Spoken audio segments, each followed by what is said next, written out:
friend of mine says, no one's going to remember anything you say unless you go over. And then they'll be hanging on every word, so I'm just keeping track of my time here. When I was a kid, I said to my father, when I grow up, I want to be a poet. He said, you can't have it both ways.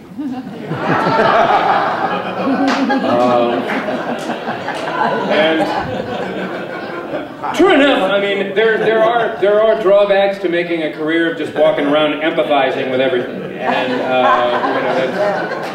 and this is a poem that in which I'm trying to sort of address one of those hazards, one that a hazard to which I've succumbed before, where we sort of cross a line between empathy and go right into appropriation.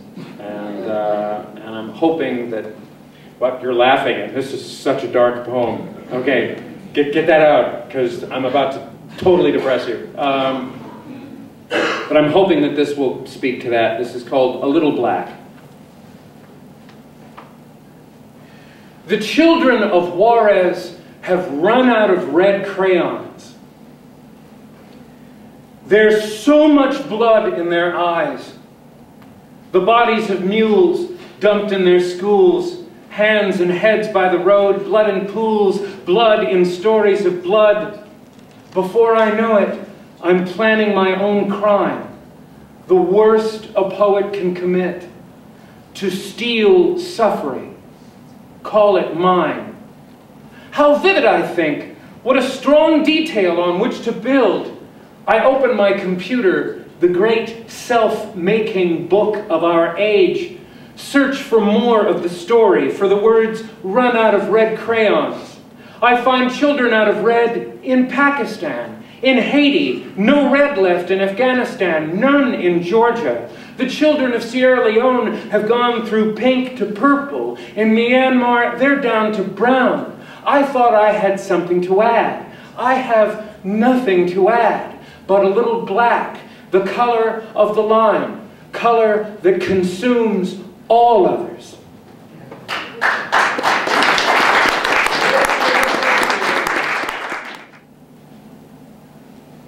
This is called Before the Flood. My father remembers nothing, or rather, he remembers where it used to be. See that building? When I was a kid, there was nothing there. And next door where the school is, nothing. We walked through his hometown, down a street with an Indian name no Indian lives to translate. It means dream river, he says, or rambling, confused river. I used to know. No one believes their parents were children.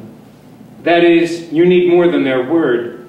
They have to do something, stifle laughter, cry into their hands, stand tiptoe. We all look younger on tiptoe. My father peers over a fence, another new building. This was all sand, he says. For Bethlehem. Bethlehem steel. His shoe is untied. He bends to lace it. I almost help. Later, I reach for his hand at a crosswalk. Let's go back, he says. To how it was? No, to the house. I need to lie down. We turn, and the town surges under our feet, comes over us in a wooden tide. I get my arms under his, kick for both of us. He doesn't try, doesn't speak when his house goes by.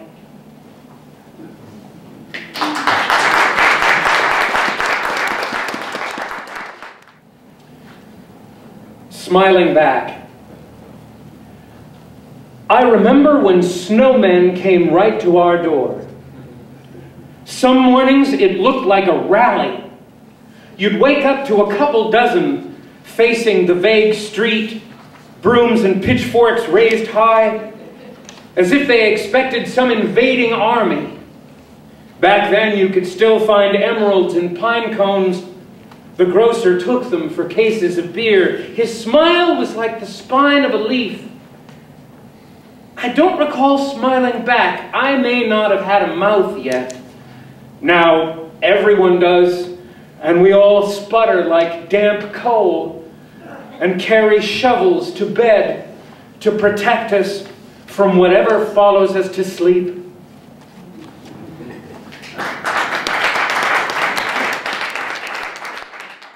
My father says I'm supposed to tell you that this next poem is a villanelle. And really all that means to you is that there are lines in it that repeat. My father says I'm supposed to tell you this because he explained, otherwise people will think you forgot you said that line already, and there's something wrong with you. This is a poem about teaching poetry. It's called Cold Reading. It's really cold in here now. Easily 40 below something, and half the class is asleep. Snow dazzles in the windows, makes a cake of each desk. It's really cold in here now.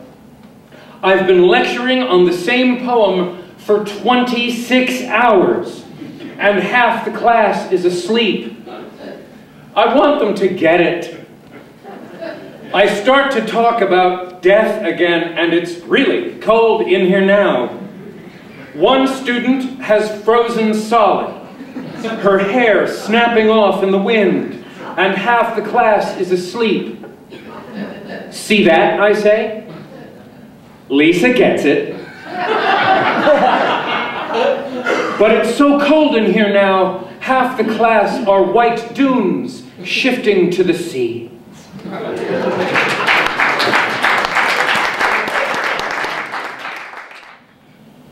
This is a strange sort of poem. It takes its form from a French surrealist form and also a Greek form and a musical form from Ghana, where you sort of, even before you finished your first sentence, you have to start recycling some of the words that you're using. And so grammar goes right out the window. And the poem, in a strange way, kind of tears itself apart. And I did it this way because I was writing for a friend of mine who has retinitis pigmentosa, a disease that's causing her peripheral vision to sort of pixelate and distort in very strange ways. And she falls down a lot. And, but she gets back up again because she's a trooper. Her name is Elizabeth Iannacci, and I'm sending this out to her. This is called Snowblind. Tuesday, you were falling wetly, Tuesday, you were falling wetly, and you heard those horns, and those horns were gold like gold horns, and those horns you gold were falling wetly, and the boy who helped with helped arms, gold horns falling wetly, and you saw the boy with gold wetly arms who, without gold, without horns, was without wetly falling gold fell with you.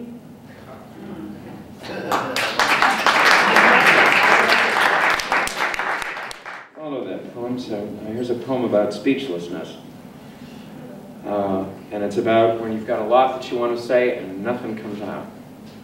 It's a nocturne, but it's just called Knocked. I was You said you would wait 1,200 miles in a day. I counted houses, then came home to an not even my shirt. My green shirt. Are you wearing it now? It's hot. The house is hot. The walls, even the handle on the roof. What the What can anyone hope to keep?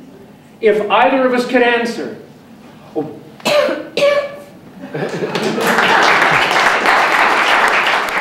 This is a poem that is dedicated to the vanity of going outside and thinking you know what's going to happen after that. Somebody once said, if you want to make God laugh, make plans. So it is in the spirit of Ferdinand Magellan, the first person to circumnavigate the globe, a journey he completed but did not survive. It's, yeah, I guess I've said enough. It's just one of those, you think you're all ready to go, I got all the stuff I need, I'm going out, and count. Variations on a Theme by Ferdinand Magellan. This is everything. This is all we can carry. This should be the last of it. Run upstairs and check. I just want to have one more look around. Once more around the city wall. The village is deserted. The apartment is empty. The house is locked up. We've poisoned the well. The neighbors have keys. The dogs will take care of things. We're bringing the dogs with us. The tent should be fine. No one will find the cave. No one else is coming. A lot more people are coming. Dad's coming. Mom's ready. Your sister should be right down. I don't know what's keeping your brother. The men are assembled. We're leaving the women. I'll meet you outside. I'll wait in the car. I'll wait with the others. We should wait for everyone. Wait for the wind to pick up. Wait for the rain to stop. Wait for fresh horses. The horses know the way. The ship is an old one. It's one of those huge planes. The train is like when we were kids. There are sandwiches and everything. There's barely enough food. Bring only water. Anything we forget? Ha! We can buy. It should be pretty full. We're lucky to get seats. We ought to have the whole thing to ourselves. The tickets are in my coat. The tickets are in your purse. We'll pick up the tickets there. The instructions say midnight. They say no cops. The invitation is for one. It's just you and a friend. There are 200 crew. We have digital charts. We have Portuguese maps. We have a dashboard Buddha with a compass in his belly.